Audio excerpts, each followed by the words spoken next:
I was typing the intro because all of you were complaining that this was taking too long. Welcome to the newest episode of Power Spike. It's your boy dGon alongside Dom. And for the first time ever, the man, the myth, the legend, the gracious voice, it is YamatoCannon. Yamato, welcome to Power Spike, brother.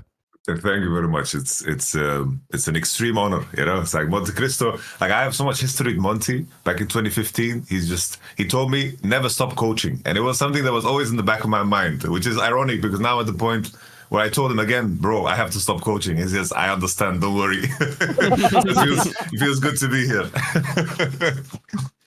Yeah, man. We were the reason why we're late this time is because we were just talking beforehand on how like we've watched each other's content. I've done shitty Yamato impressions where it really pisses Dom off because it doesn't sound like him.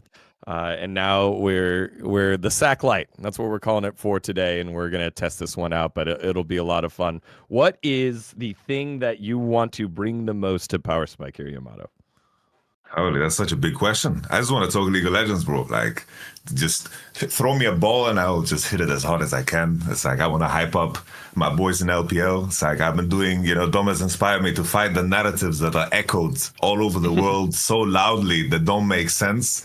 And we've been fighting those on a day-to-day basis, and I'm joining the good fight with Dom. So I hope that we can talk about those big narratives. It's like players like Jakob and so forth. It's like the image of them. I can also, hype up Rookie, my boy Rookie. Even though NIP sucks, he's just cursed. That's a little teaser of what I like to talk about when it comes to League.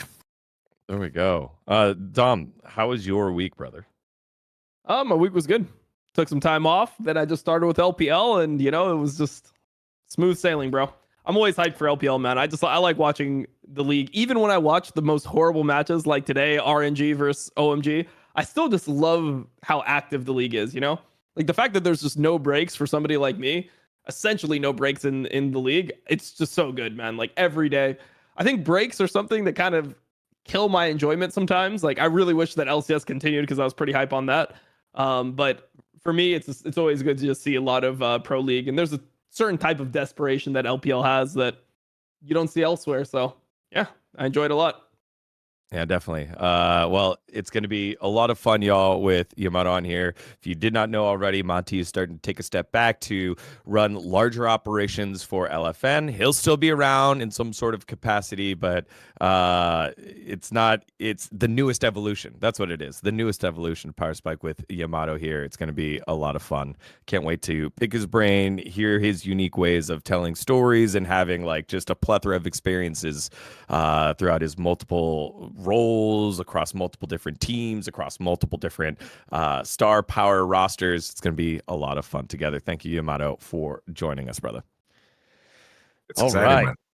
Yeah. All right. Well, unless you're living under a rock or, you have strong morals, very strong rock solid morals, you might not have heard there was a League of Legends event that happened that, we had to use specific terms like winners and not part of the LoL esports calendar that happened. EWC just happened, the esports World Cup. I got to head on over there. Yeah, that's later. It's gonna be probably Worlds, MSI, fucking LEC is we're gonna have everything in there soon enough. So it doesn't matter what you say, it's probably gonna be in Saudi Arabia soon enough. Hey, Tom, you weren't supposed to tell them that yet. Okay, all right. Allegedly. In game. Thank you. Allegedly in game, it might be there in the future. But we've got our first segment of the day based off of that event. It's our two semi-finalists from the West, Team Liquid or G2. Both of them won their initial match, but was that enough? And which one are you prouder of? It's our rendition, EWC rendition of Keep or Kick. Would you keep G2 or Team Liquid? Let's get into it.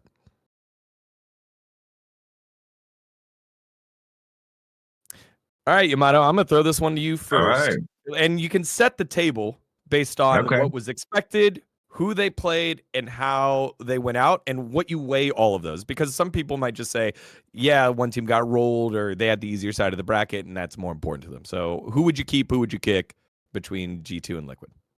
I think that the main thing for me, what makes Team Liquid so exciting is just that they just keep improving. I feel like we just haven't seen like their peak yet. Like Eon and APA are getting better and better, and they were so close to beating T1, right? As of that very, very bad Nashor setup. I don't know why they rushed. Like Umti just kind of lost his mind in that game. It wasn't only like the Nash situation, kind of got caught all over the place. It was the flash engage as well, right before the Nashor. Like Team Liquid to me, I feel like G2 peaked. I feel like that at MSI they peaked. I can't see them getting better than that. And Team Liquid, there's a sense of excitement because I feel like their progression has been so gradual. Through LCS playoffs, in MSI, those improvement too. When I look at the series G2 between top esports, like I expected top esports to 2-0 them. I think what happened, I think what a lot of people misunderstand about performance in general is that it fluctuates because very small variables can make such a big difference when it comes to tournament prep, when it comes to the champions you play. Maybe people figure out the bans. Maybe people just feel bad on the day. Many variables. And I think that win that G2 had against Top East was MSI just doesn't mean too much to me. So for me, Team Liquid, I keep them. Like when we say keep or kick, are we kicking G2 like all the way out? Because at least you need them, you know? are we removing it from the world? Like where are we going? Yeah, I guess it'd be a little baby boot out of Esports World Cup because obviously I've had to read all the comments and all the takes of it, and not part of the LOL Esports calendar. Like they asked us to not call them tournament champions. They said call them competition winners. So like if you go back watch the VOD, it's T1 are your inaugural Esports World Cup presenting League of Legends competition winners. Like it's just so so because of all those constraints. So they're not champions. Okay, so everyone remember T1 did not win anything. They won.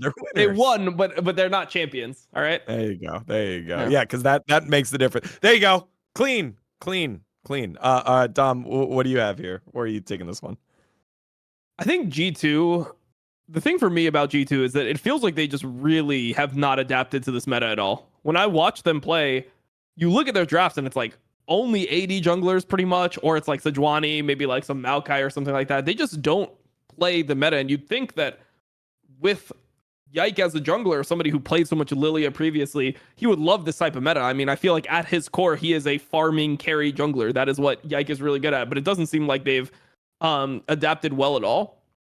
So it's kind of like tiring to watch G2 because I feel like maybe they're expecting things to change in the future. Like maybe they just know AP junglers won't be the meta forever, so they're trying to go for more long-standing plans. They're playing things that they think will be stronger for longer periods of time. But there's something that's lost with G2. Even in the LEC, they haven't really looked good so far based on their standards. So they're just not as exciting for me. Also, they have a much different standard, right? Like they've just been the best team in Europe for a long period of time now, just consistently winning. They always feel like they're the hope of the region. If there's any player that can step up internationally, it's always Caps. He feels like he's somebody who can go into that world-class form. I mean, even though it hadn't happened for years, at least it happened again. It gives you hope for a little bit more time. But for me personally, I mean, maybe it's because I'm NA, maybe it's because I'm American, whatever. We haven't had a team like Team Liquid in years. Like I was trying to think about it, and I legitimately believe that this Team Liquid team is like either the best or the second best North American team of all time. Like when it comes to like their level of performance, not in terms of like accolades, all that type of stuff. People will look at like 2016 CLG making finals. Like you got to remember that tournament was way different. That MSI was way different. You win like one best of 5 you're in, and it's based off like other people losing and stuff like that. So it was a way easier tournament to like have a fluke run. People look at 2019 TL. I also didn't rate that team at the same level. It seemed like they had a peak where it seems like now when you watch TL play, they can win a legitimate, like solid game from start to finish against one of the best teams in the world. They're able to actually play like a solid early game, transition that into mid game. They have solid macro. They have solid setups most of the time. They know when to fight. A lot of North American teams, they kind of just rolled over and died. At least TL goes out fighting. They've made improvements. APA's side laning is much better than it was before. He's actually just consistently getting better. Look, he's not the reason why they lost that game. APA and Yeon performed. If Umti doesn't fucking run it down, NA is just winning that game. They're just going to the finals over T1. And that would be off the back of like 2 solid wins. Because game 1, they just carried that early lead from the lane swap from the beginning of the game until the end of the game. They never let up. So I actually think they're either the best or second best NA team of all time. The only other team I would put up there would be 2016 TSM. I thought that team was actually really good. Yeah. It was really tragic that they ended up losing in that group stage. They also had that group of death. Yamato was in that group, by the way, as well. He was in that group. But Fuck, we threw those games against fucking TSM. yeah, Fucking shit, man. yeah. But, TSM was legitimate at that point. Like that was when Bjergsen was somebody who could compete with anyone. He was kind of like the star of our region. So besides for them, I think that this team with Team Liquid, I mean, they're actually exciting, and the fact that they seem like such a unit. They seem like a real fucking team. And we haven't had a real team in so long, man. Like even last year with NRG, like that was surprising, but no one expected it. Like they didn't have those fundamentals drilled in. I mean, they were playing well together, but they kind of just had like a good moment. With this TL team, you actually feel like, damn, they could do some real damage at Worlds. Now I feel like they have some expectation. It's not like get out of groups and that's a massive success. Like now it's like, okay, quarterfinals, I think, is probably the expectation. If you get a good matchup, maybe a semifinals could be your peak. But that's fucking good. We haven't had an NA team that had that level of expectation in a long time. Yeah, I love the way that you bring that up, because even, love that squad over NRG, love those guys, but you guys called it out very early on. It was like, oh, they're catching lightning in a bottle. The meta is really good for them, and they haven't really shown that form before. Whereas we're seeing like layer by layer this Team Liquid squad just kind of grow. I think on the what team would be the number one? Oh, you said TSM 2016. What about the 2018 that quarterfinals Cloud9 team? Semifinals. Yeah. Cloud9 team. Is that up there as well? I mean, like, or is that just another like bracket thing? It's a bracket thing partly, but then also I feel like the thing about TL is they've showed like they won a championship domestically. Then they went to MSI. They showed that they can at least play the game at MSI. Like they had a decent performance at MSI. They looked competitive in most of the games that they played, and they won that series against Fnatic. Then here, once again, they showed that they can actually play with these guys. They looked a level up on Fnatic. Like it looks like Fnatic playing against TL, it looks like they can never beat them in a series. Like I don't know how Fnatic could beat TL in a series, because Fnatic can't beat teams that have good macro. And we've seen this with G2 all year. If an enemy team has like a certain level of macro, Fnatic can never win. They could get leads. They can maybe have a nice early game. Maybe they could take a game, but they can never win a series against a real competent, solid macro team, because they just do not have that level of like professionalism within the game. They will just make some massive mistake. They make the same mistakes over and over again, and they'll just lose. So for me, seeing a team that's able to show that performance like 3 different times gives me a lot more hope than 2018 C9, where 2018 C9 weren't even champions. Like they got their asses beat by Team Liquid, to be fair, right? So they got their asses beat by Team Liquid. They went internationally and they ended up just like overperforming in a few matches, but that's way different than the consistent level of performance we've had from TL now. And if you just actually watch their game, I think like even like I have a lot of European viewers. When you watch their games, most people think they're legit. No one disrespects Team Liquid. Like normally it used to be with EU versus NA, it would be like, oh, like Team Liquid might be the best team NA, but like they could never fucking play a game versus G2. Bro, I'm in the group chat with Yamato and Gilius, and Gilius is telling me, he's like, bro, TL would fucking roll G2 right now. Like that's his opinion, right? Like most people think that would be a good match.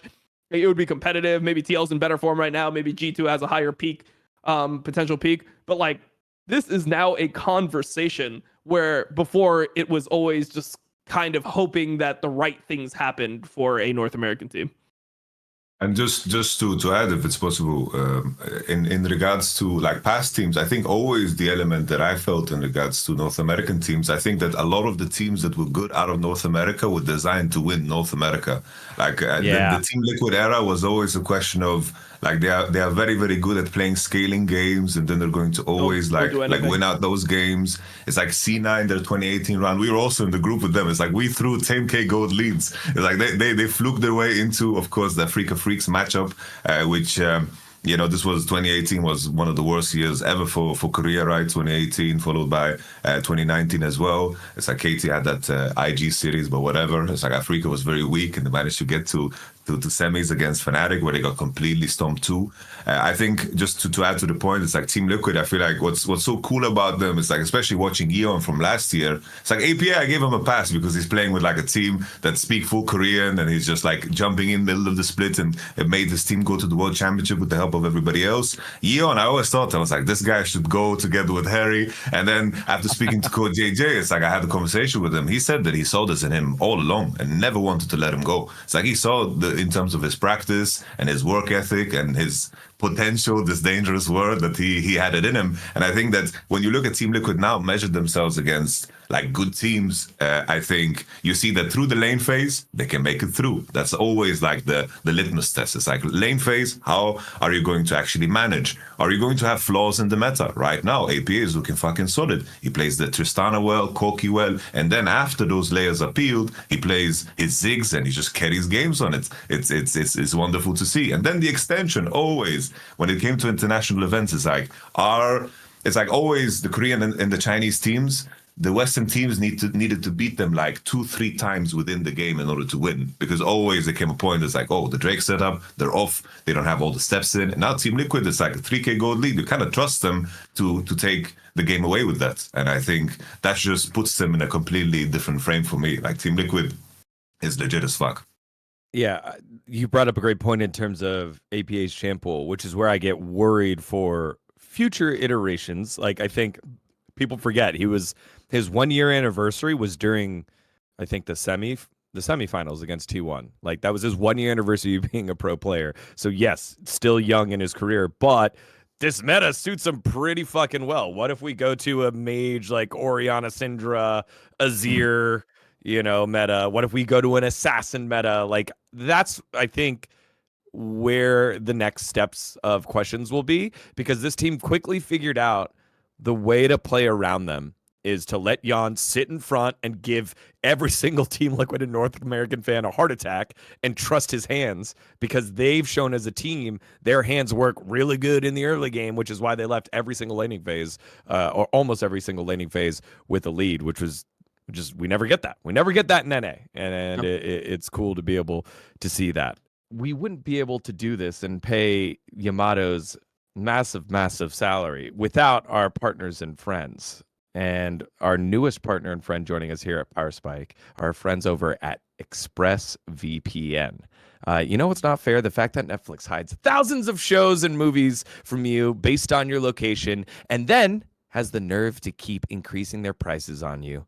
You could just cancel the subscription in protest, or you could be smart about it and make sure you're getting your full money's worth, just like I do now here with ExpressVPN. I've learned the hard way through being here in Korea. Now, ExpressVPN is a way to get around geolocation-based blocks off of your IP. It lets you change your location online so you can control where you want Netflix to think you're located. Obviously, there are lots of servers that Netflix has, and it gates you based on your location, so it gives you the opportunity to get around that. And it's not just with Netflix, it's all the streaming services too, whether it's Disney Plus, Hulu, HBO Max, or I guess it's now just called Max, BBC iPlayer, whatever it is. VPNs help you do that, and the best one to do that with is ExpressVPN, because it's easy to use. Fire up the app and you just change location just like that. Works across all your different devices, not just your computer, but phones, laptops, tablets, smart TVs, and more. You can stream in HD with zero buffering. A lot of the ones will make sure that it throttles it just a little bit. Not the case here at ExpressVPN, but it's not just me. Dom's use it as well, as we always do with all the products that we use here on PowerSpike. Dom, how's your experiences with it? Yeah, it's super easy to use. You essentially just select whatever server you want to be on, whatever country you want your IP to be in. So, for example, when I was in Australia, they had really limited amount of shows that you could watch. Like, the government kind of just like limits like everything pretty much. So it was very hard to find like a lot of the shows that I was watching at the time. So it's super easy. You just select your location, where you want it to be, press play, press the go button. It's done. You're literally just in that location according to ExpressVPN. You're able to access everything that you would be in the location that you select. So it's super easy to use. It literally is just a couple button presses and you are free to access whatever you could normally in those countries. Also, there's like YouTube restrictions. I noticed when I was in Germany, there was some country, there was some YouTube videos.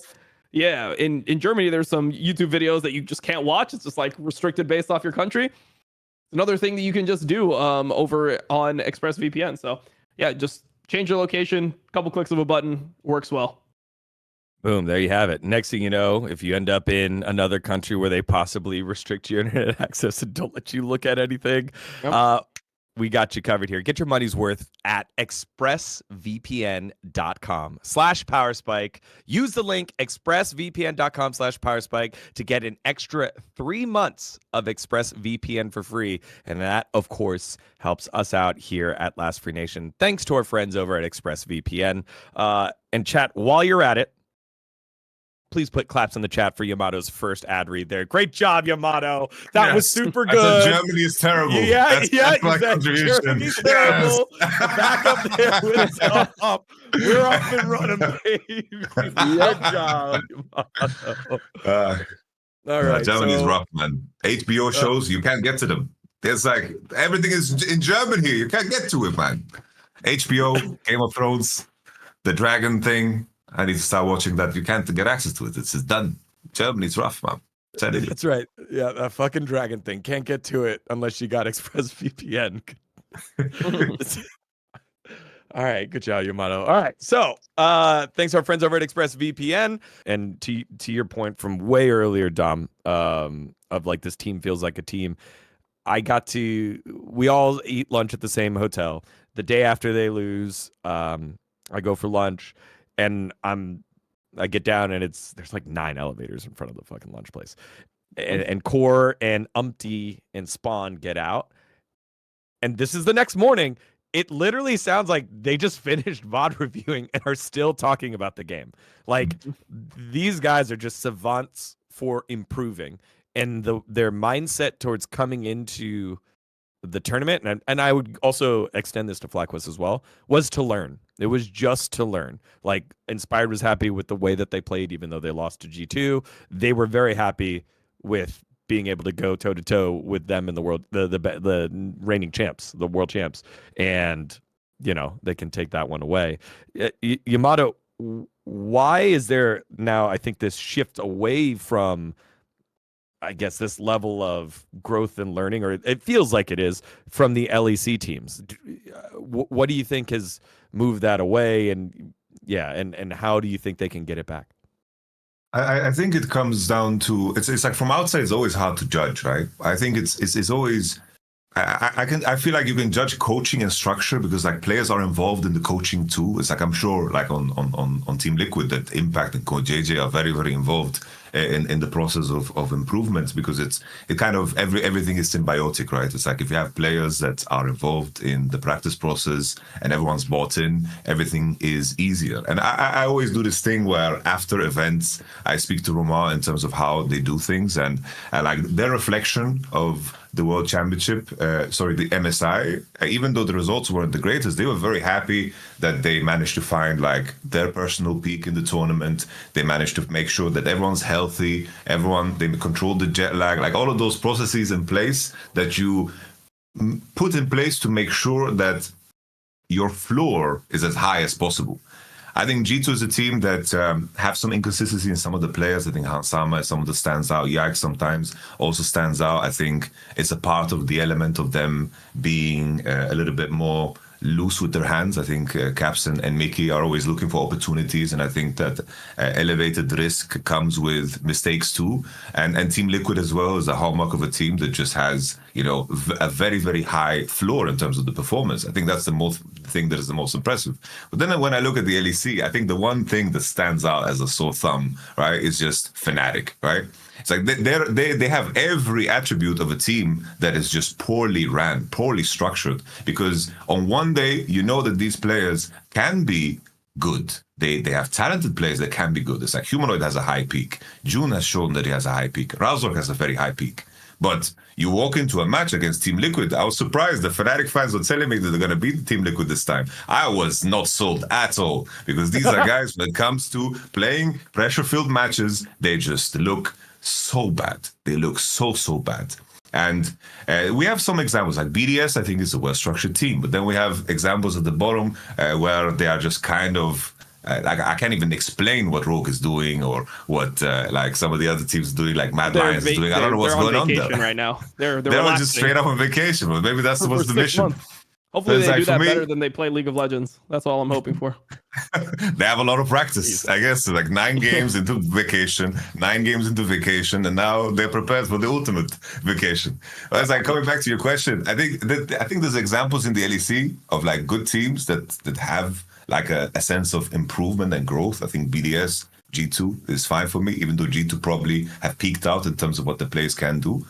And I think that the main question is how much can the other teams take inspiration from this, right? Team Liquid being good in North America should be a big wake-up call for all the other LCS teams too, to kind of look at themselves and see, yo, like for example, FlyQuest, like they were good because they had like good individual performances. I never thought that they were like a great team. They were just, oh, these individual players are popping off. And then Team Liquid showed the right way of moving forward. And I think you need teams in the region that are basically the flag bearers of what you need to do, and G2 has been that, and I think Team Liquid is that now for North America too. Yeah. Final thoughts here, Dom. When you look at Fnatic, it's just what were they doing poorly at the beginning of the year that they're now doing better now? Like it feels like they are just the same team. It looks like they've almost never practiced, you know? Like they make the same mistakes. They have good individual players that can like find leads, but it feels like everything is situational. They understand in certain situations, maybe like the jungler's tempo is bad or something. Razor can go for some invade. He knows that a fight is really good. They all come in. They have pretty decent hands. They're able to execute something. Maybe Humanoid has a pop-off performance where he's like playing LeBlanc and he's side laning or gets a couple solo kills, something like that. They don't do anything as a team. They don't have like they can, and even when they play against bad teams, sometimes in the LEC, you don't see them play a clean game from start to finish. And a lot of times when a top tier team in a region has a kind of shaky game, people will give them the credit for just not being super focused, that they know what to do. It's just they're playing versus a bad team. They know they're going to win anyway, so they lose focus. With Fnatic, I just actually don't believe they know how to play a clean game of League of Legends. It literally doesn't. When they get ahead and it's like, okay, now we're playing for this objective, do they have the steps down where they're like going in together? They know what timing to walk in together with support and jungle, where they put the vision, how to play around that, how to leverage that into like chipping tier 2s, how to leverage that into like winning a Drake fight off that. Their setups don't exist. When you look at the other teams that we just mentioned, like G2 and BDS, you can see where the improvement came from BDS. It's like BDS was a team that was really fucking bad originally. Then they made some steps to improve how they set up around Drake. They became really good at getting to the objective on time, putting their wards in similar locations, understanding how those dragon situations are going to play out, what everyone's role is within the team in those situations. Is Adam frontlining? Are we flanking? Are we having Nuck control space? What are we actually doing in the fight to make sure that we have an advantage? Doesn't feel like Fnatic has advantages. Even when they're ahead, their advantage is just that they're stronger. So maybe when they make a play, it goes better. That's about it. And yeah, it's the same for me with FlyQuest. I completely agree with that point. They just don't seem like solid teams, and they don't seem like they improve week to week. It just is like completely random. Maybe they play well this week. Maybe they find a champion that they practice in scrims that is kind of hidden OP, and they're able to get some wins on that. That's fine. That's only going to get you so far. And we've seen multiple times that teams like that never pan out internationally. Like they never pan out internationally because you're just not going to get enough positive situations versus extremely good players or players that are even better than you that you're going to be able to win a series. Maybe you take your odd game. Maybe you could even take, like a best of 3 or something. But in a best of 5, you just are not going to end up doing it. They'll figure out what they need to ban, and essentially if you don't have the good structure, they'll just ban out what you're playing well on, and then you're just stuck with nothing. I think for the European fans, the reason why this time specifically we're hammering home on TL's play is because it looked intentional. It all looked intentional. Even in the game against T1, I was talking to the guys on my analyst desk. I was like, hey, every other game so far that has been successful by a team, there's been a unique pick, a unique draft advantage. They drafted pretty normal here with Ziggs, sure, that maybe, but like they draft pretty normal. What are they going to do? And they go in with the lane swap, and they know how to play that lane swap all the way out through basically the laning phase, the 12 minutes, to the point where the dive didn't work down bottom. Ziggs then TPs to top, catches a full wave, and they have the advantage and roll from there. It's been really clear structurally, and it doesn't feel like Fnatic has that and it doesn't feel like G2 are doing that. Obviously, we know they're capable of doing that, but they're not doing that right now. So, yeah, those are your keeps and kicks for the EWC semifinalists, the two teams from the West, Liquid and G2. And from this one, we're keeping Liquid's performance and their trajectory of growth. G2 obviously capable of it, but what do you guys at home think? Let us know in the comments below. And while you're there, give us a subscribe from wherever you're watching, whether it's on YouTube, on Spotify, or any of the podcast networks.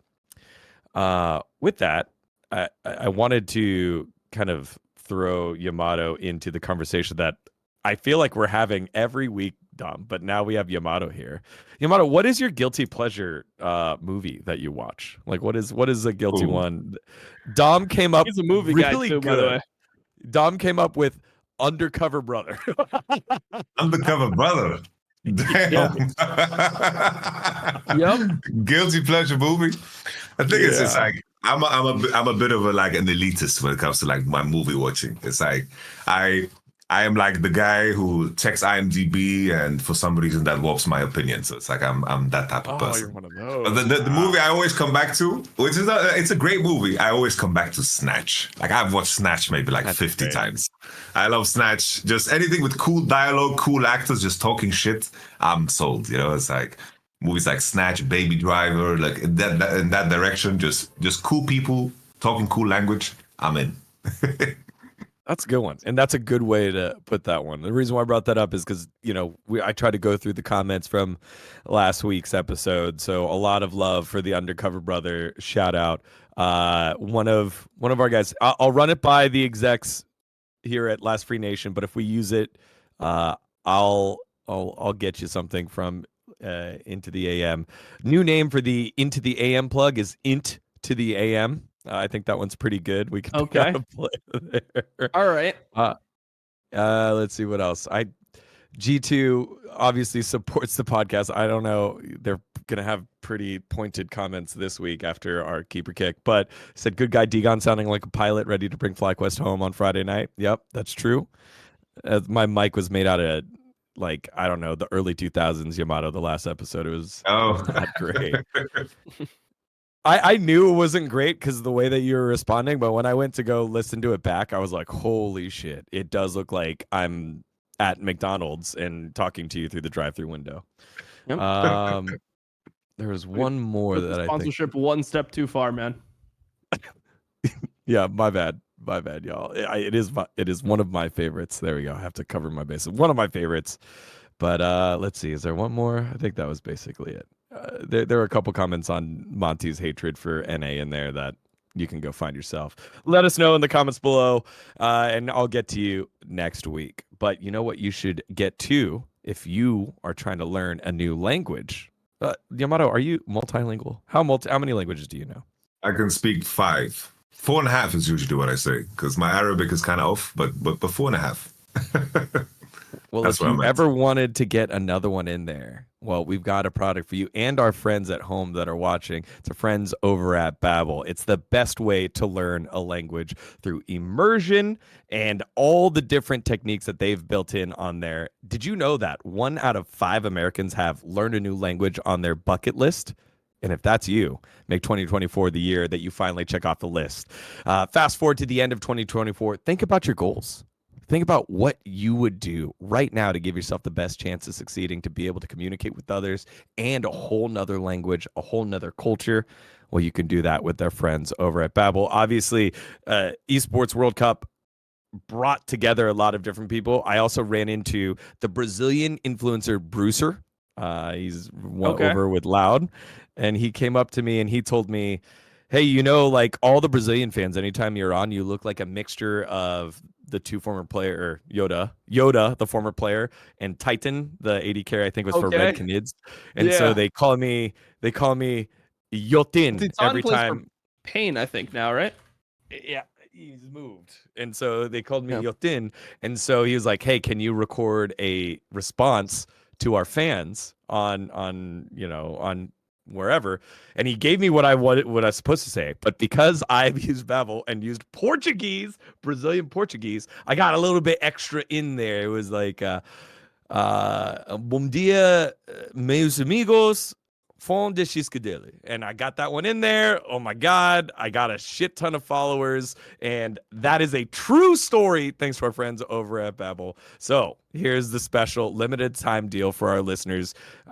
Followers might not be included, but ability to speak another language, yes. Right now, get up to 60% off your Babbel subscription, but only for our listeners at babbel.com/spike. That's BABBEL.com/spike to get up to 60% off 60% off your subscription now. Rules and restrictions may apply. Thank you to our friends over at Babbel, and thank you to Brewster for coming by and saying hi. That was so wild. It was a very, very wild experience. And then it's on my Instagram too. There's a video of them reacting whenever I'm on camera. It's I never would have thought of it just because I know how passionate that fan base is, and I know that, part of being the NA guy and the LCS kind of taking some of the teams. I was like, oh no, but it worked out. So thanks, Babbel, for making that one happen. Thanks, Brewster, for coming to say hi. Bro, I need to get in on this, bro. I need to get in on Babbel right now because I was trying to learn Korean between my games. It's like the perfect activity for me to do in between the games. Because I was thinking, I'm learning Korean. I need to change with the world. Imagine if I had another and I have 5.5 languages. I just feel embarrassed when Jizuki corrects my Korean after I coached in Korea. He always shows up in my chat. It's like, Yamato, you're saying this wrong. You need to learn Korean, brother. So I need to get in. I'm going to use the deal as soon as it's done. What happened to learning French, Yamato? I know you said you wanted to learn French at some point, but then is that dead now? Like, are we done with learning French? I wouldn't blame you, but just lies, man. He said he wanted to learn 7 languages. He said he wanted to learn French and Chinese. I remember this conversation. Yeah. Oh, you got me, bro. You got me. Well, things have changed. Certain events in your life. Caught in the chat, everyone. He threw his hands up. Sometimes things happen in your life. Suddenly you don't expect it. You get a phone call, and then your next 2 years are just shattered in your illusion and image. You're just back to the sack. That's fucking crazy. And you're just back to the sack. Yeah. There's always warmth in the sack. Wow, back to the sack. That's a fucking segment. Look, all I'll say is like dGon said, 20% of people have this on their bucket list, and what you guys should know is you could die at any moment. So you better get on Babbel immediately because you never know when your time is up. There you go. Also, highly sure that if for some reason you're not interested in learning that language anymore, you can change the region that you're at. So there you go, Yamato. Tailored for you, I guess, like earlier this year. I was going to say 3 or 4 months ago, but I forgot, why, when your passion might have changed. All right. Thanks to our friends over at Babbel. Let's turn our focus over to the LPL since everyone with the just absolute strong moral compass, or maybe you didn't tweet anything about the other tournament, because, you didn't tweet anything about it. You don't want to say anything about it. There's another league that was happening. It was the LPL was going on, and everyone and their mother was co-streaming it.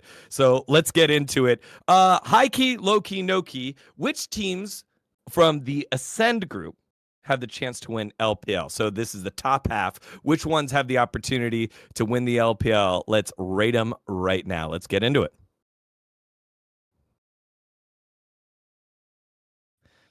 All right. It felt like the summer placements felt like a whole season, half the season. I guess it was half the season, but it's not even half the season, right? Because you still have the season and then the playoffs to go through. So there's so much LPL left to go, but let's do our best to try and get the best squads and their chances to win the LPL title in the high key, low key, no key. Dom, kick us off here with your no key picks here from Group Ascend. That would be Anyone's Legends, LNG, Weibo, Billy, Top Esports, Fun Plus, JDG, LGD, and NIP. Which ones are no key front runners? They just got there because they're lucky.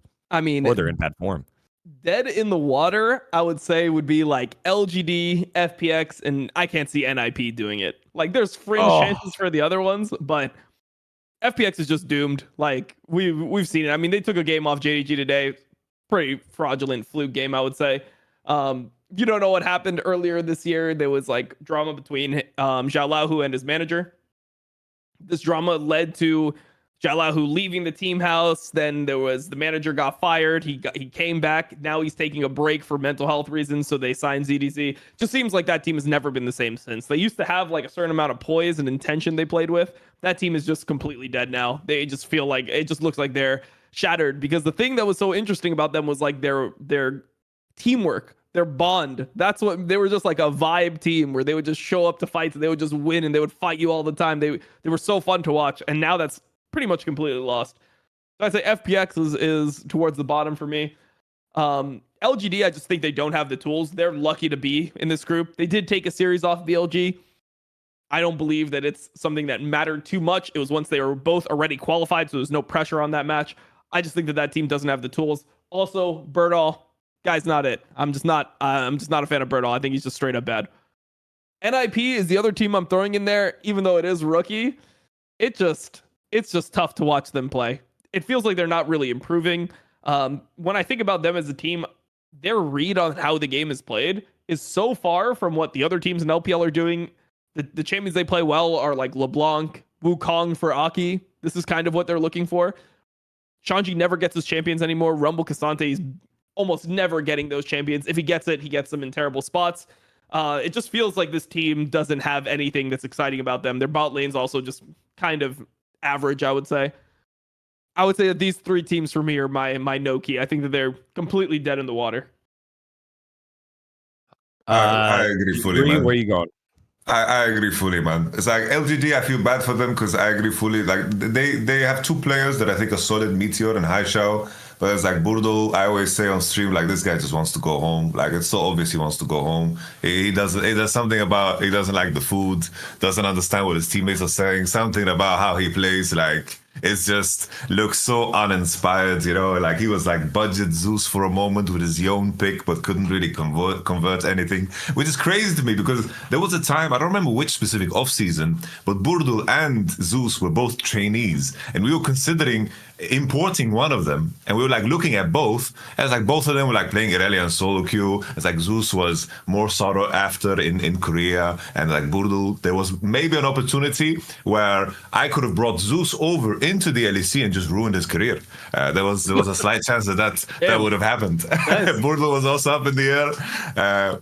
I think as a follow-up, NIP, like Photic is for me the worst AD carry in the league. Like I hate watching this guy.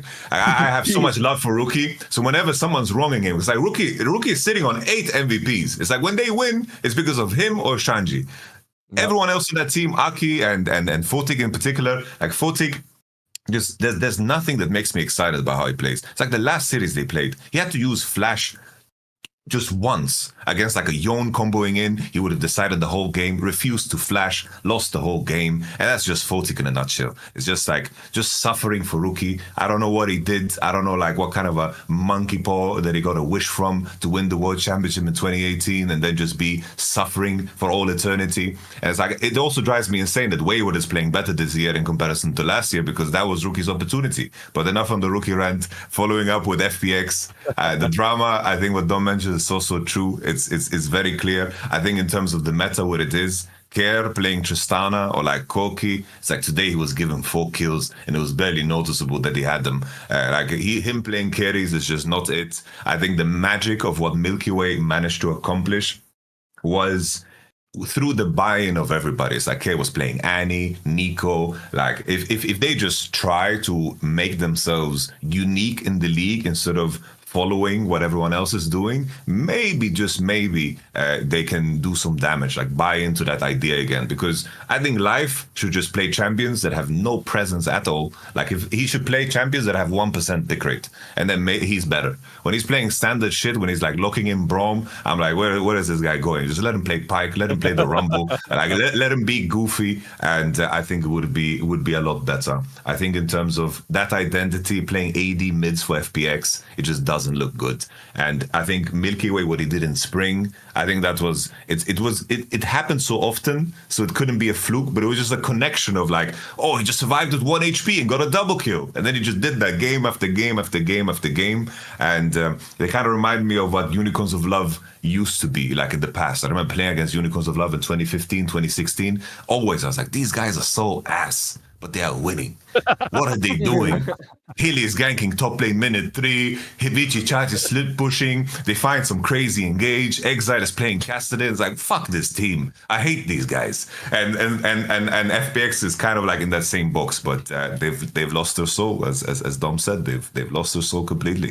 And it's funny, ZDZ has been in 3 teams in the last 1.5 months. That has to be some kind of record, no? It's like he went from fucking Weibo into RNG, and now he's in FPX. It's just, this guy made a career from playing Aatrox. He's just played Aatrox, played a couple of good games. Aatrox is out of meta, and he's just not a good player. A shout out to Sheepy, right? Coach Sheepy, is that who was over for Unicorns Love? All right, the thorn in the side of Yamato here. Yeah, we've seen Life do this before. Sucking the life out of, what was it, Viper over at Hanwha Life? That was pretty brutal. So, okay, those are our bottom teams. Just for context, normally I'd be up to date, but EWC plus the travel was too much, so I'm stepping this one out. I'll leave this to the experts here. Also, normally we would go where low-key picks next, but I feel like that's going to be more fun. So let's go to our front runners. Who are we high-key most excited about? Or high-key front runners here? Like, who are your high-key front runners for winning the LPL Summer Split title? Dom.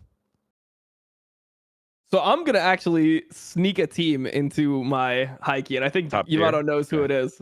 So it's going to be BLG Top Esports, obvious reasons. I think they're just the 2 best teams in LPL. Third team, I'm going to throw anyone's legend in there because this team is actually legit. It stopped being the type of thing where it's like, oh, like they're good for being a bad team. It's like, no, they're just a good team. Like they play really, really well together. And I think this is the first time that we've seen a team like this come together and be actually this strong. If you look at their game score, by the way, like in Summer Split, they're 18-4 game score. Like these guys have been winning. And it's not like they even were playing against that bad teams. I mean, they had Weibo and NIP in their group, who are also in this group Ascend with them. And we just saw Weibo play their first game out of their original group. And now and they played against Gen.G and they ended up winning. So I feel like anyone's legend has really showed that they know how to play a solid macro game. And it feels like they're just vibing right now. Like everyone is playing in form. Ale looks like he's in the best form that he's been in for years. You have Shanks, who's maybe the best mid laner in LPL right now. This guy is actually fucking crazy. Like Krako and Kale are playing really well together. They're roaming all over the place. I mean, they just look like a mega Chinese team. So I respect them a lot. And I think that they're legitimately good. I don't even think I'm coping anymore. Like how many more games do they need to win? I think that they're at worst, I would say top 4 in LPL right now.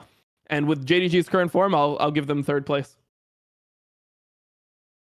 He took the words out of my mouth. Anyone's legend. Like I think in current form as well, in terms of what Bilibili has shown. It's like Bilibili is a team that it's like you give them a pass, right? Because of it's Bilibili. But it's like anyone's legend have been demonic. Like you watch the last series, like you see Ale like 1v2ing top with Renekton, and then they like dive both into Bard, just dominating. I'm like looking at the draft, I was like, why the fuck are they picking Bard on 5? And then now I see why. It's like they dove bot, and then all of a sudden Kyle is just doing a world tour. It's like he's just Pitbull, you know, he's just all over the place, ganking top, ganking mids, and it's like just when they get a lead, bro, when they get a lead, they just run away with it.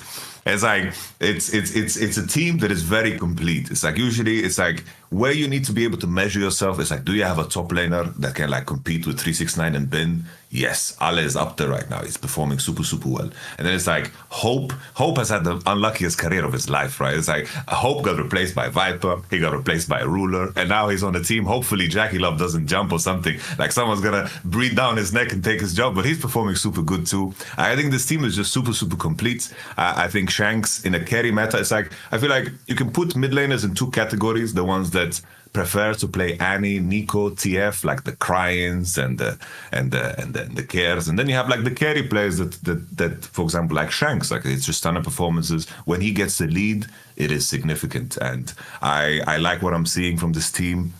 in terms of how connected they are. I think I'm so surprised because like looking at the imports, it's like first they went to IG. I didn't have high expectations from them in comparison to what they did in Sandbox when they moved over with Joker. But now together with Tave, it's like Tave is such a gangster because he likes to take spring off. He just likes to take time off. He gets tired. He wants to vacation. And then he's so gangster because he's capable of doing so because he's so sought after. Then he just strolls into anyone's legend and says, "Hey guys, I know you had issues here the entire spring, but no problem. I'm here to save the situation." And it is exactly the same story of last year of Billy Billy. It's like Billy Billy looked rough. He came in, announced during playoffs, and all of a sudden Billy Billy just rising from the ashes somehow. So it's super cool, Tabe, to be capable of taking spring off and always landing like a job with potential. Like I don't think anyone else can do that shit. It's just a Tabe thing.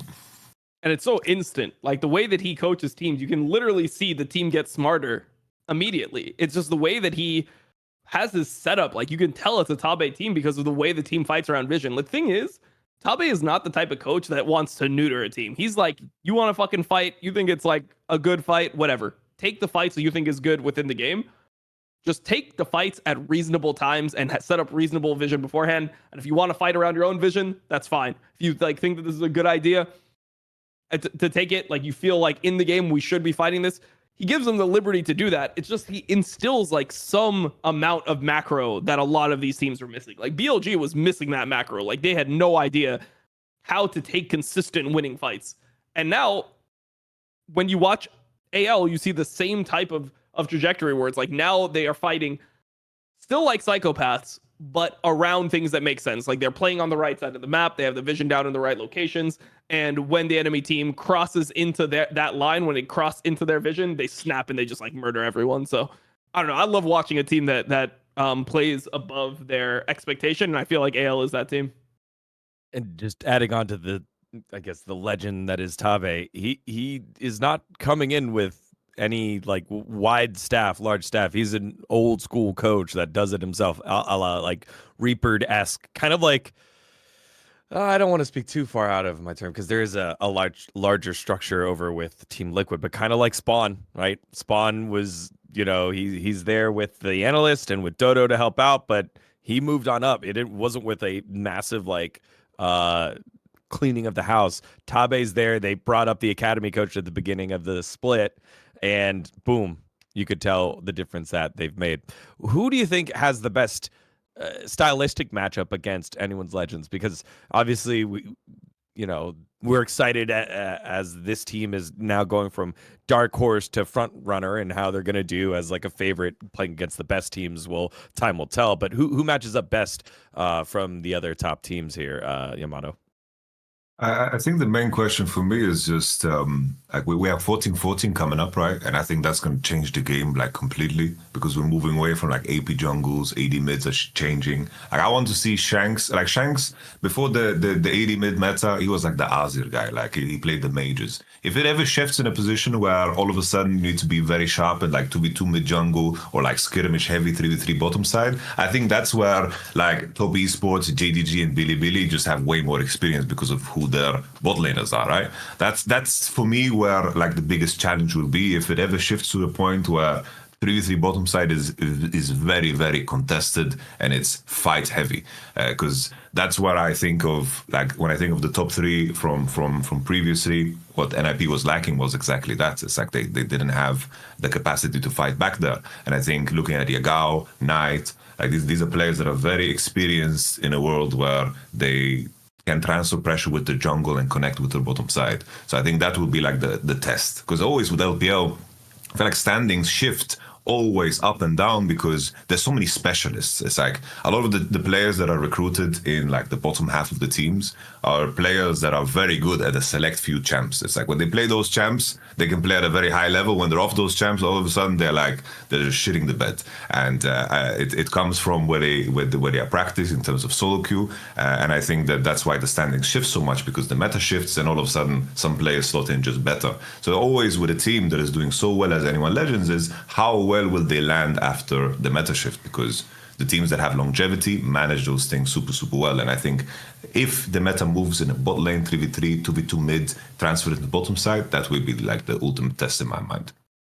I like that. That was the re-question to answer rather than the answer, but it works really well. That I didn't really think about matchup in terms of patch. I was thinking more of team. Dom, what do you make of it?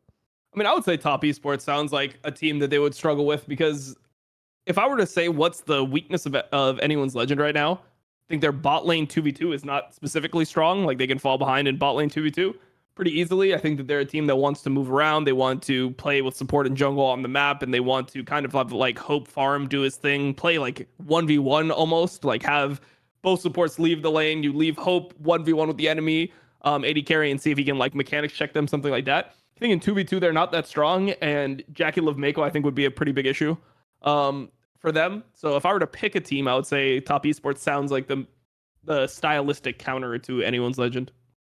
All right, and we'll dive into the form of those guys in our final segment. I think Jackie Love looked great. I think Mako in the finals looked tough. It was tough. Not used to that one. All right, that leads us to our dark horses. Who are our low key picks? The ones where obviously it's where anyone's legends came from, right? They came from the low key, the team that you maybe put money early on and then you didn't tell anyone, and then now that it's getting more and more excited, now the odds are going down, but you're looking like a genius because you called them earlier. Who is that now as your low key picks here? I'll give this one to you, Yamato.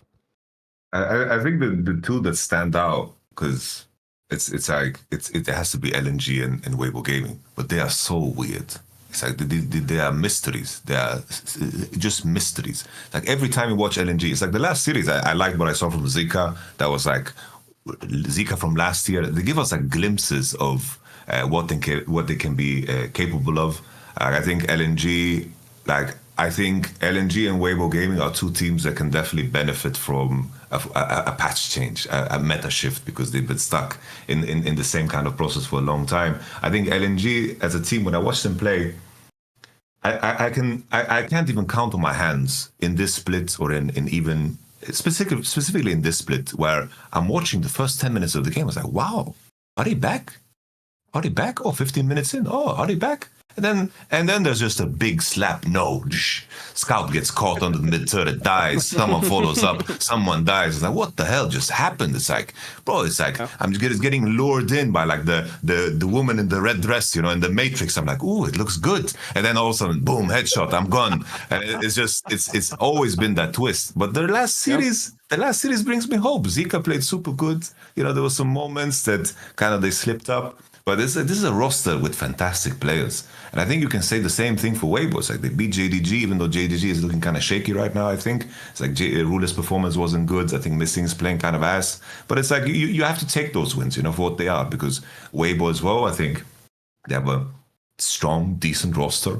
I am not super sold on Breathe. It's like people saw that as a super big signing. But Tarzan is also good players. Like he has had 2-3 games where I was like, oh, this is a solid Tarzan performance. I think in terms of if they make it through and make it to best of fives and the method is just right, I think these are two teams you can never underestimate just because of just the level that the players are capable of having. It's like when we see a potential future playoff bracket with an LNG and anyone's legend that is doing well and a Weibo that is coming up and JDG, it's like these are matchups where upsets can happen. And I think at the core, this is what makes LPL just super exciting. So for me, low-key, if I had to choose one, probably I lean a little bit more against LNG because I did predict that they're going to make top 4 at the beginning of the split, and I feel very stupid at this point in time, but I'm doubling down. Dom? I mean, yeah, those are just the low-key teams. LNG, to expand on the point, I think LNG, the thing that has been tough for me is Scout used to be like he was like a really competent mid laner before. You felt like this guy was in there and he was just going to compete. He was just going to like win mid. He'd have pressure. He'd go side lane. He knew how to get strong. Once he was strong, he would go use his items. I mean, there was these games where he was playing Ari before where he would have like 2-3 items at like 20 minutes, and it's like, what the fuck? This guy is huge. And then he would just be able to use that throughout the lead. His Azir was really good. His Jace was super good. These were like his specialty picks. And it just never felt like he's gotten back to that form where he's actually winning lanes. I feel very nervous seeing Scout match up in multiple different lane phases in LPL right now. There's a lot of guys who I think are just better than him on his picks, or on the picks that are meta. So it feels to me like the best way for LNG to win games is kind of do like a Jace mid Ziggs bot type thing with a tank jungler, just try to stall out games and kind of play old LNG style. But it doesn't feel very compelling. They're very like boring team in terms of how I believe they should optimally be playing the game. And then Weibo, they've been straight up bad besides for that JDG series. Like they have just been straight up bad. They look very out of sorts. Breathe is not even good on Breathe champions anymore. He was somebody who used to be one of those specialists, right? Like he was the guy who was one of the best Akali top players in the LPL. He was one of the best Camille players in the LPL. His Jax was very good. His Fiora was really good. Like he was in that vein of you had Breathe, Ale, Bin, these carry top lane guys. And then You Should Know Me came in a little bit later that had these similar champion pools. They're all really good. Breathe, I don't like this guy never gives me any type of like, I never feel any threat in the game from him on the enemy team. It doesn't matter. He could have 2 items. He's going to do a bad TP. His read on how to play fights is off. It just doesn't seem like this guy is actually good anymore. Like just straight up, just doesn't seem like he has any redeemable qualities anymore. He's not good at really playing weak side. Not excited about any of his tank champs. Like maybe Gragas is his best out of all of them. Still not exciting. So I don't know, man. I feel like this team just needs to show some more consistent performances like they did versus JDG, where they show they can win a game, like a solid game, and they don't make major mistakes for me to really care. And then I would say Xiaohu is pretty much the same as Scout for me, where like these are guys who last year in LPL, they were some elite mid laners, and this year they just are pretty mediocre. They're like bang average mid laners. Yeah. Again, when I think about this mid lane meta, it's very suitable to some like APA, and maybe not so much here to Xiaohu. And with some of these patch changes that are coming up in 14.14, like Yamato said, it's going to force people to shake things up depending on how hard some of the champs are being hit. Well, there you go. Those are our high key, low key, no key picks. Did we have a team in the wrong bucket somewhere? Let us know in the comments, and we'll check that one out next week. The LPL will continue basically all the way throughout, so you can catch a lot of the action here on both Dom and Yamato stream. And when Dom's lags, you can watch Dom watch Yamato and then accidentally leak the ending on accident, which is what happened today, bro. That was super funny. Yours didn't lag at all today, Yamato? Your stream that you were watching? I've found this really cool website, just lplqq.com, and that one works wonderful. I just have to tick off like the random ass messages. I don't know who watches, like who watches with the donation messages, whatever the fuck that is. Like, who puts that on? It's like I might miss some comment from their equivalent of a Twitch chatter. LPLQQ works well for me. No lags, even with German internet. So shout out to that page. Boom. Well, there you go. Make sure to check out all the LPL action with your favorite co-streamers here from Last Free Nation. Something else you don't want to miss out is my favorite ad read here, because now we get to throw in Yamato. This episode of Power Spike is brought to you by McDonald's. All right, listeners, here's some food for thought. Is there anything better than saving money? No, there isn't. That is the answer. And now it's time to ask Christian, dGon, and more importantly, Yamato, their preferred time and occasion to eat, to grab a deal from the McDonald's app. Are you a Big Mac guy? Are you a breakfast fan? What is your favorite meal and win, Yamato? Honestly, 3 a.m., 20 nuggets, triple sweet and sour sauce. Boom. Yes! Yes! You guys can't hear him, but our producer just audibly lost his. That was so good. Jesus. We didn't even plan this. We didn't plan this. This is the only way. It's the only way. It's the only way. It's like deep into the night, you know that it's just gonna land right. So you just slam that in, 20 nuggets. You're full at around 15, but you keep going. You just keep going. You're not a quitter. You're gonna finish the 20. My fiance asks, "Can I have one?" No, I'm a completionist. I eat the 20. Perfect. Well, when it comes to saving money and making sure you're not a quitter and getting the best deal possible, it's always in the McDonald's app. You can go and check out their best deals like free medium fries or sometimes a quarter pounder BOGO deal.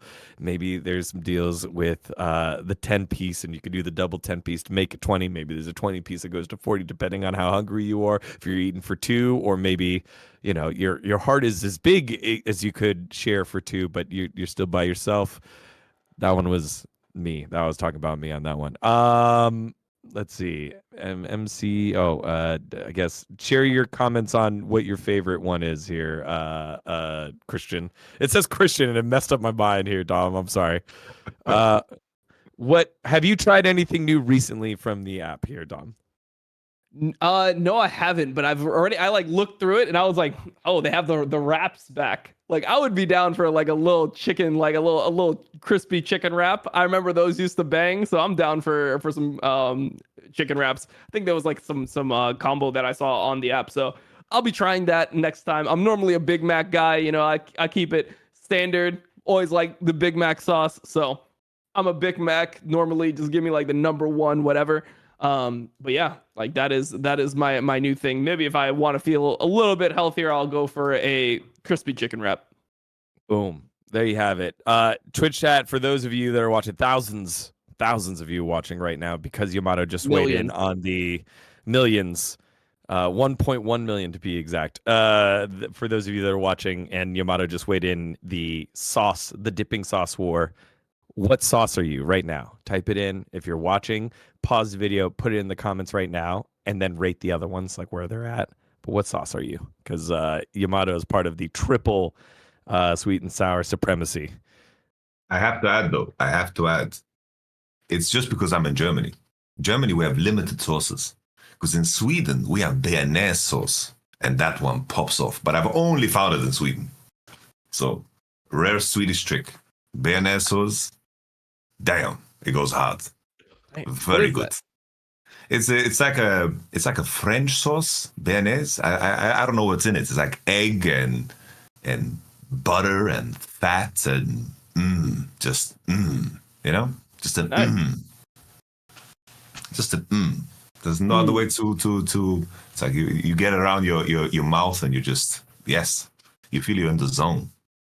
And that's the noise you make every time you save money with the McDonald's app. Make sure to go ahead and download it. Save money every day with the McDonald's app.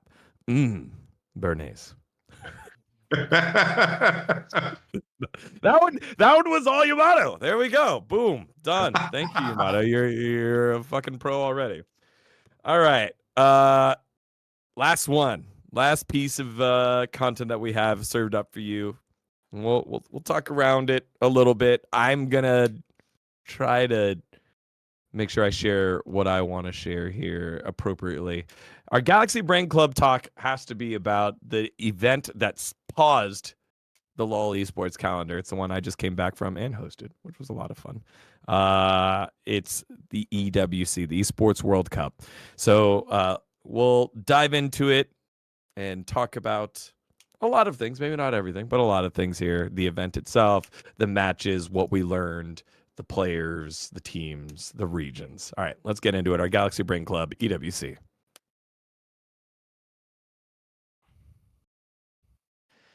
All right, so tournament is over. T1's champions. I promise when they asked us, hey, who's the MVP? We looked at it. We're like, yeah, it could, could we have given it to Zaze? Yeah, but I mean, in the losses, he looked really bad. Like Carrier, he popped off, but in like game number 4, Guma, he played 10 unique champions. Could have gone with Guma.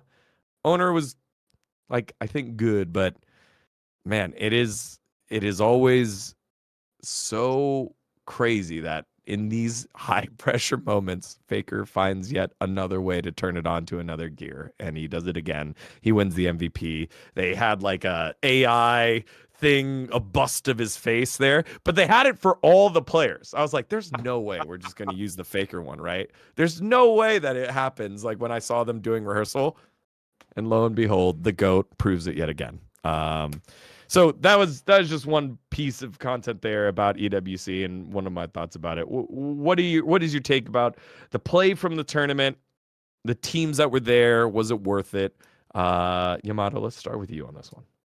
I think that, like, in terms of the integrity of the format, I think in terms of where you like measure yourself after a format like that, knowing it's only 4 days, new patch, single elimination, it's like the seeding was done for an entertainment purpose. It's like I was very entertained. It's like we got NA versus EU. Like it would have been a lot more less interesting if, let's say, the NA teams, the EU teams would just face off against the Korean and the Chinese teams in the first round. It's like they set it all up in a way that was.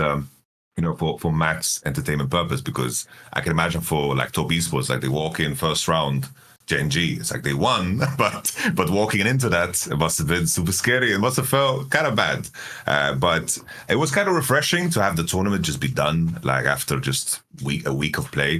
So it kind of brings me back to the World Championship. It's like, oh, we just semifinals is over, and it's like 1 week. It's like, what are we doing for 1 week? It's like, I can only make that many tier lists and reviews. It's like, I'm just sitting here getting dizzy.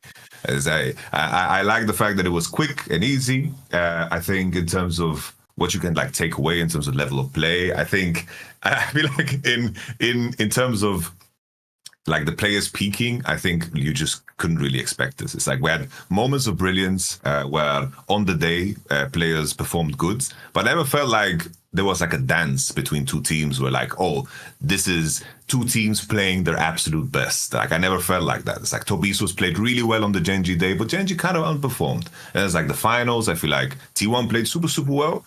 But I feel like Tobias was also underperformed. And I think that's the risk of, it's like when you deal with jet lag in such a short term, you deal with like a tournament that sometimes you just need to like adjust 1 or 2 bands, find the picks that maybe the opponent is good on, and then all of a sudden everything shifts, right? But it's like kind of brings me back to the old days of like old tournaments where you just flew somewhere, you played a short tournament, the format was what it was, and you just kind of dealt with it. Like in my mind, walking away from the tournament, I still think Gen.G is the best team in the world, right? It's like 1 best of 3 is not gonna change my opinion on what they are as a team, because it was a tournament that was slotted in and it was very sudden with a lot of unique variables that creates just a lot of variance. But I can say that I was quite entertained. Yeah, I think the closest series there is the T1 TL series. Like that to me was the one where both teams felt like they showed up. But I like your point where for most of the other matches, it was like, okay, one team had to show up and the other team didn't show up fully, or like, both of them, or you could see the deficits. But like the TLT1 one was like on the edge, and I was trying to check myself, be like, is it just because I'm an NA fan? I was like, no, we've talked it through. Like both teams played well. Dom, what are your kind of takeaways from the event? I have very similar takeaways. Like in terms of the competition of it, I don't care about the results at all. Like I'm not gonna say just because Gen.G played a bad best of 3, they're not the best team in the world. They proved they were the best team in the world when they won MSI. That was a big tournament on like a patch that they had practiced on for a long time. This is in between like their regular season. Doesn't matter if they lost a best of 3. I mean, they could have, like, if that's a best of 5, maybe they reverse sweep, maybe they figure out what top esports is doing. So I don't really care about like the results of the tournament. I think for Western teams, it's a little bit different because, they get an opportunity, but for like the top team, like in the world, they are who they were at MSI when they played all those games. So I still think Gen.G is the best team in the world. Similarly, I don't think that Billy, just because they won 2 best of 5s against T1, then they have 1 game 3 where they're like up 5k gold and they like kind of throw away that game. Carrier makes an amazing play.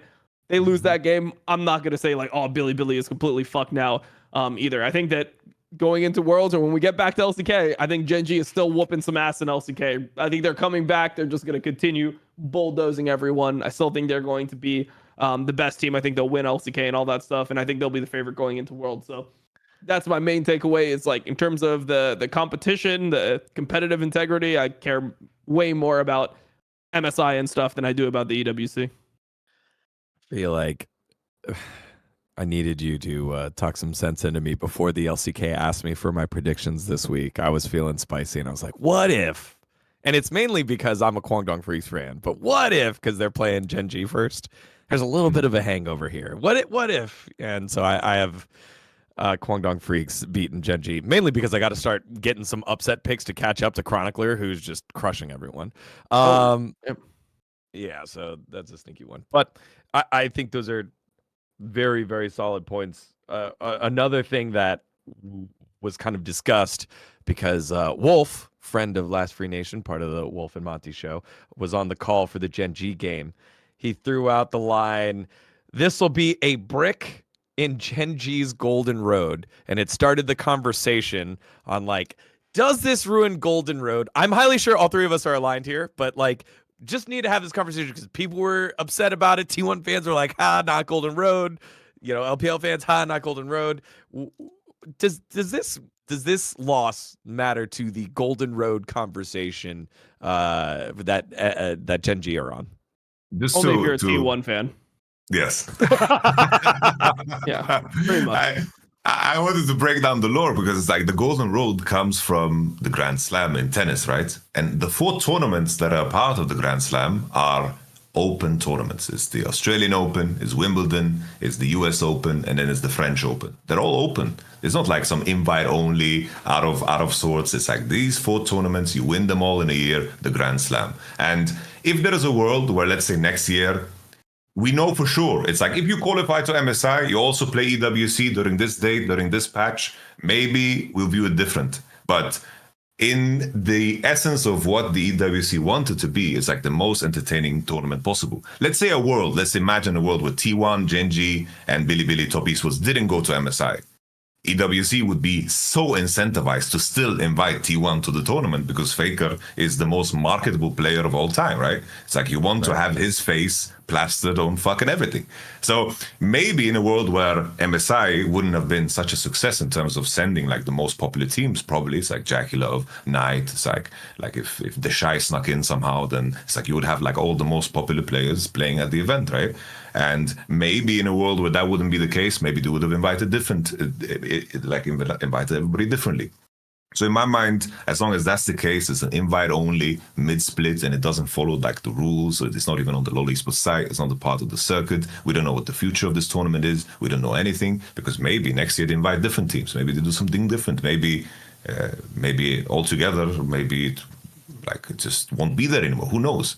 So as long as that's the case, I don't think it makes sense. The traditional version of what it is, it's like the calendar tournaments that are there are a part of it. It's like we never counted like Rift Rivals or All Stars or any shit like this because these were just invite tournaments that were for entertainment purposes. It's like players went there to compete, but in essence, we all knew that it doesn't serve like the same kind of level of gravitas that the main tournaments do. And next year we're going to have another international tournament. Maybe it's going to be the EWC. Maybe it's going to be in Saudi Arabia. Who knows, right? And if that's the case, maybe I change my tune because it's a predictable aspect of the calendar year. This year, I don't think it was. Okay, boom. Thank you. Like all of us here are aligned. Golden Road came from the Grand Slam system, which happens both in tennis and in golf. And if you go down both of those sports, Wimbledon, US Open, Australian Open, French Open, for tennis, PGA Championship, Masters, US Open, British Open. For golf, there are very large tournaments that are in between those ones. I guess for like golf, it would be like the Players Championship. That one is not one of the majors, but is still, if you still win the Grand Slam if you win the 4 others. For tennis, you could say like Indian Wells, like that's another one. It's the Paribas Open at Indian Wells, but you just say the Indian Wells. So this is what I guess this tournament is like, and what it felt like to me is like, oh, we're educating fans on like, hey, there used to be a system outside of the major tournaments, the 2 major tournaments that Riot puts on, plus your domestic leads. This is what it used to be like with the IPLs. This is what it used to be like with the IEMs. And so, just wanted to put that one to bed because we saw that conversation pop up. Who are the biggest winners from this tournament then? If you're not worried about results here, Dom, who's the biggest winners from this? The team owners that got money, I guess. Like everyone who just got like the fat injection of cash, everyone's a winner, bro. Everyone who got money to participate in the event is a fucking winner. Winner. What about you, Yamato? Got a base take from Dom. Like I was thinking from a player perspective. I thought that T1. I think, like for me, just owner in the finals. I think that he's been very good in summer, also regionally. I think that this is a player that deserves a lot more praise. I think Korea showed. It's like T1 have really tried to practice more melee supports. And I think we saw some glimpses of like 2022 Korea in this tournament, which I think is a very important thing because Korea he's been very eccentric in his champion choices, and that's where he's like excelled. And he was always worse than the other like top tier supports when it came to a meta that was very standardized in terms of like 3 champions locked in. We saw it like at MSI. We saw the beginning of it at Worlds 2023 when they picked like Alistar and lost against Gen.G. And now T1, it's like at MSI they try to play like Rel and melee supports. Now regionally also they try to play melee supports. And I think that when Korea and Owner perform well, this team looks very different, and I think that was like a good sign. I think on the other side, Top Esports playing in a meta that had no lane swap, because I think lane swap 369 was probably like the worst top lane swap player at MSI. He was average 0-3 down in every game, like just dying, doesn't know when to TP, doesn't know when to leave. Like he was just complete ass at it. And I think that Top Esports were very, very undersold as a team. So I was happy to see that, they managed to show what they're capable of, because Cream, I think, often with the communities that we interact with is there's a very, very small portion that actually watches and digests all of LPL. So now I was hearing all the takes about Cream, like it was driving me insane. He came into MSI, a tournament where he's playing against the most experienced players of all time. Yeah. It's like Faker, Chovy, Knight, Caps, like these guys are so giga experienced. Cream going to his first international, it's like it is what it is, right? It's like we take it with a grain of salt. But we've seen Cream dominate, especially last year. Like his performances were out of this world. I've been super excited for Top Esports hiring him, and that is after a rookie leaves the team. So it's like for me to say that is a big plus for Cream. So I'm happy that he could also showcase some very good performances, because I think Top Esports is the team to be reckoned with. And I said ahead of the tournament, if there's any team that is going to upset Gen.G, I do think it's Top Esports, because this is a team that has an insanely high seeding. Now that you brought that up, it kind of makes me wish that Top would have played Team Liquid, because they have a, other than, I'd say, Umpty versus TN, but you go up and down that roster, it does feel very, like, fun. It feels like it would be a fun matchup. Cream and APA in the mid lane. We saw it at MSI and it wasn't that fun, but, it was what it was. Yeah, but we're seeing the building blocks here with this TL squad, and we're up on it. This is the Western team that feels exciting to be around, and Top Esports at their best is very, very good. And I think that would have been a cool test to see them against, rather than T1 versus TL episode 3, I guess. Like APA in the exit interview was like, "Don't worry, guys, 4th time's the charm," and I was like, I love you, bud, but I don't know anyone that says 4th time's the charm. We'll see. They're growing. I think for me, just another, to close it on off here. I was really happy to see some of my LCK friends get some international exposure and have the opportunity to do like big games, and so that was good to see Wolf and Ox get their shots. Valdez as well. Working everyone was nice. And yeah, it was if you want more takes on it, DM me. I don't want to push other things out there without contextualizing everything with the event, because obviously there's a lot around it and I had to make my own decision there. But in terms of the gameplay, it was what it was, and our guys broke it down for you. There you go. Lot of definitely moving here, definitely dodging here. There you go. There's our episode of Power Spike. Yamato, how was it, man? It was a lot of fun. Like ad reads is not something that I'm used to, but you're so smooth with it, dGon, bro. You're just so smooth with it. It's just flowing. I think you have a talent for it. It's fun to talk League of Legends. It's fun to feel like I can talk forever and two homies listening to me. So like I love talking. I made my whole career talking shit. So if I get to talk more shit, like that's perfect. Yeah, man. So I appreciate it. It's been a lot of fun. We didn't even, we were just scratching the surface on old call outs like the Unicorns of Love 2015, 2016. Was that Joko Diamond Procs? There was like a rotating group of junglers at the time. Kickus as well. Like, holy shit. Yeah, those kind of stories, Yamato, are what I'm most excited for us to get definitely dive into, because Just wait until I tell you about the Ale story, brother. What me and Ale did. Oh, you will just wait until I tell you that story. Can't wait. Dumb nose. The more stories that you share, the better my accent will be when I pull it on out. Please don't be offended when I do. Like, just you know. I was kind of hoping to hear it, but we can save it for another time. We'll save it for another time. There was a Reddit comment of a clip that you did that said, "Man, I can hear this in Yamato's voice," and it was text. And I could hear the text in your voice, and that's what I do. But now I forgot what the comment was, so I'm going to go back and find it, and then I'll prepare it for you next week. What do you have this week? Where will people find you this week, Yamato? Honestly, what do we have? It's like any major region gameplay I'm in. It's like I said, I'm quitting LEC, but I'm on the fence. It's like I'm kind of curious about the best of threes. It's like we just did all the suffering, so I don't know where I land. I think that I will miss the boys a little bit too much. Maybe like I haven't decided yet if it's CBLOL or not, but you can catch me doing the LPL co-streams, LCK co-streams, just watching major League of Legends, and then occasional Elden Ring. Just you get to see me with my koi on. I have a little cosplay going on there, but I think I've seen that one. Dom, what about you, brother? Especially now Same that thing. LEC, like, okay, let's quickly touch on that. The LEC thing. Is this what are we waiting to change? Is it the end of the split? Is it playoffs? Oh, I'm just done at the end of the year. Okay. Yeah. All right. Boom.